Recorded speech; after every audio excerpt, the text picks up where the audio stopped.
Assalamualaikum warahmatullahi wabarakatuh. Perkenalkan, nama saya Safiq Ihtiar dari Pendidikan Teknik Mesin, NIM 1807474. Di sini saya akan menjelaskan kembali tentang perkuliahan hari ini, yaitu teknik pengecoran logam yang membahas tentang sand of casting. Apa itu sand of casting? Salah satu jenis dari pengecoran cetakan non permanen dan juga merupakan jenis pengecoran yang paling banyak digunakan. Sandcasting dikenal juga sebagai pengecoran cetakan pasir karena prosesnya terdiri dari menuangkan logam cair ke dalam cetakan pasir, membiarkan logam mengeras dan kemudian memecahkan cetakan itu untuk melepaskan hasil pengecorannya. Pada cetakan pasir terdapat beberapa komponen, yaitu pasir, bahan pengikat, dan bahan tambahannya. Yang pertama ada pasir. Yang perlu diperhatikan ada ukuran pasirnya. Pada proses sandcasting, pasir yang digunakan memiliki beragam jenis dan ukuran yang berbeda pula.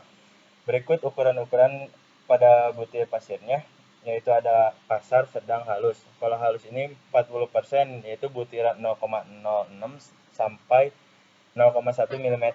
Sedangkan yang sedang 45%, butiran 0,1 hingga 0,2 mm. Dan yang kasar 50% butiran lebih besar daripada 0,2 mm. Namun pada penggunaannya 2/3 dari pasir yang digunakan adalah pasir halus dan sedang, sedangkan sepertiganya menggunakan pasir kasar. Tujuannya agar hasil permukaan cetakan pasir itu halus. Dan untuk memisahkan ukuran pasir halus, sedang, dan kasar dilakukan pengayakan. Pengayakan standar merupakan metode sederhana dalam menentukan ukuran partikel.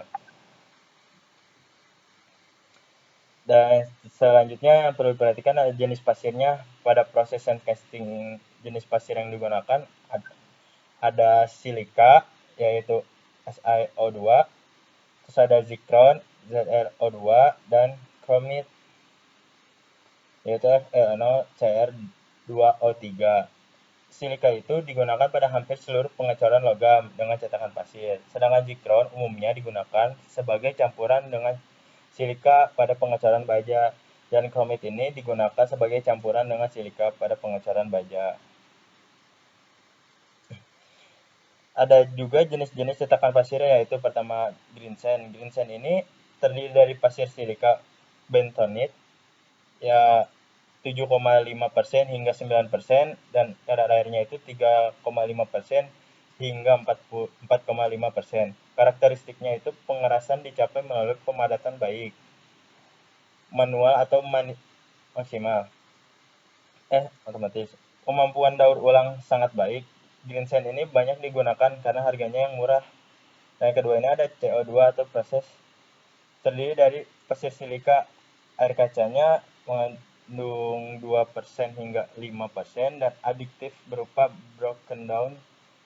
breakdown agen atau sejenisnya. Untuk meningkatkan kemampuan hancur, pengerasan diperoleh melalui pemadatan secara manual maupun masinal, kemudian direaksikan dengan gas CO2.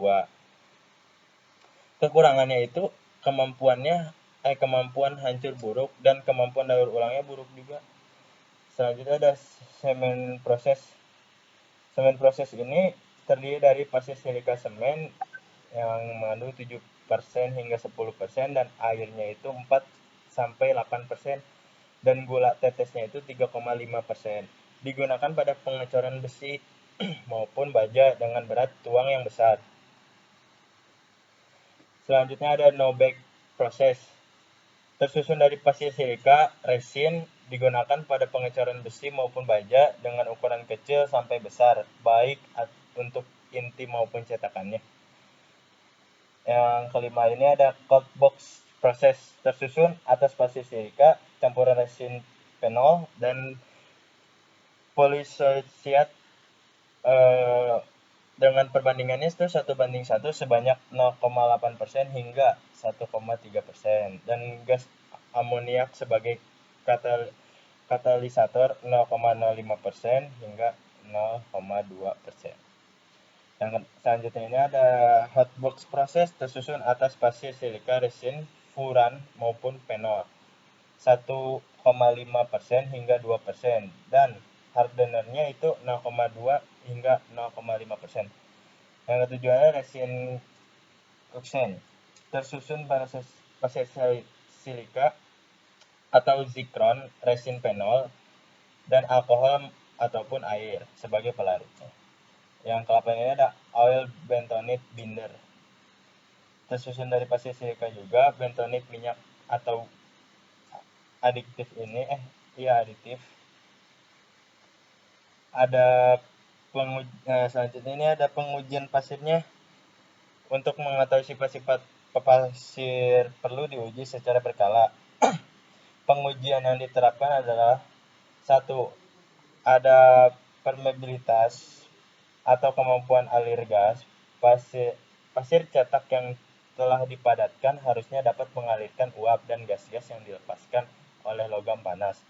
Pada waktu dilakukan penuangan ke dalam cetakan, apabila cetakan tidak bisa mengeluarkan dan mengalirkan gas-gas yang baik, maka akan terjadi cacat cor yang berupa rongga udara atau lubang-lubang pada hasil coran. Nilai permeabilitas umumnya berkisaran 78 hingga 85 cm kubik per menit. Yang kedua ada kekuatan mampu bentuk. Pasir harus memiliki gaya kohesi. Dan yang ketiga ada kadar air dalam pum mempengaruhi sifat-sifat cetakannya. Distribusi ukuran butiran pasir harus sesuai dengan sifat permukaan yang dihasilkan, yaitu 2/3 dari pasir yang digunakan adalah pasir halus dan sedang, sedangkan 1/3-nya menggunakan pasir kasar. Dan ada juga bahan pengikatnya. Pada sand casting, bahan pengikat yang digunakan di antara lain ada bentonite, semen, dan air kaca, dan resin.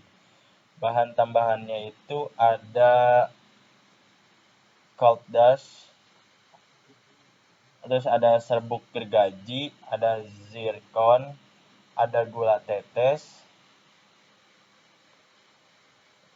Nah, segitu perkuliahan yang hari ini saya pahami. Kurangnya mohon maaf. Wassalamualaikum warahmatullahi wabarakatuh.